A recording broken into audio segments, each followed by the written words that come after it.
ನಮಸ್ಕಾರ. ಪಬ್ಲಿಕ್ ನುಡಿ ಕನ್ನಡ ನ್ಯೂಸ್ಗೆ ಸ್ವಾಗತ. ಮುಖ್ಯಾಂಶಗಳು. ಬಿಜಾಪುರ ಬಂದ್, ಕರ್ನಾಟಕ ದಲಿತ ಸಂಘಟನೆ ಸಮಿತಿ ವತಿಯಿಂದ ಬೃಹತ್ ಪ್ರತಿಭಟನೆ.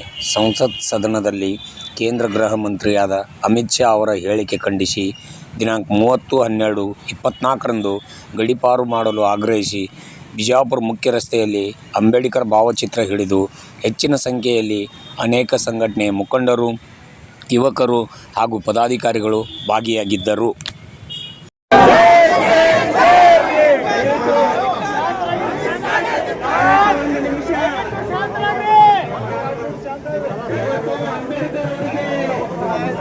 ಏನು ಕೇಂದ್ರ ಸಚಿವರಾದಂತಹ ಅಮಿತ್ ಶಾ ಅವರು ಅವಮಾನಿಸುವಂತಹ ಕೆಲಸವನ್ನು ಮಾಡಿದರೆ ಆ ಅವಮಾನದ ವಿರುದ್ಧವಾಗಿ ಏನು ವಿಜಯಪುರ ನಗರ ಬಳಿಗೆ ತೆರೆಪಟ್ಟಿರ್ತಕ್ಕಂತಹ ಸಂದರ್ಭದಲ್ಲಿ ಸಂವಿಧಾನ ಶಿಲ್ಪಿ ಅಂಬೇಡ್ಕರ್ ಅವರಿಗೆ ಮಾಡಿದ ಅವಮಾನ ಪ್ರತಿ ಭಾರತೀಯರಿಗೆ ಮಾಡಿದ ಅವಮಾನ ಅಂತ ಇವತ್ತು ನಮ್ಮ ಬಂಧುಗಳು ನಿಮ್ಮೆಲ್ಲ ಸೇರಿದ್ದೇವೆ. ಇವತ್ತು ಅಮಿತ್ ಶಾ ಸಂಪುಟದಿಂದ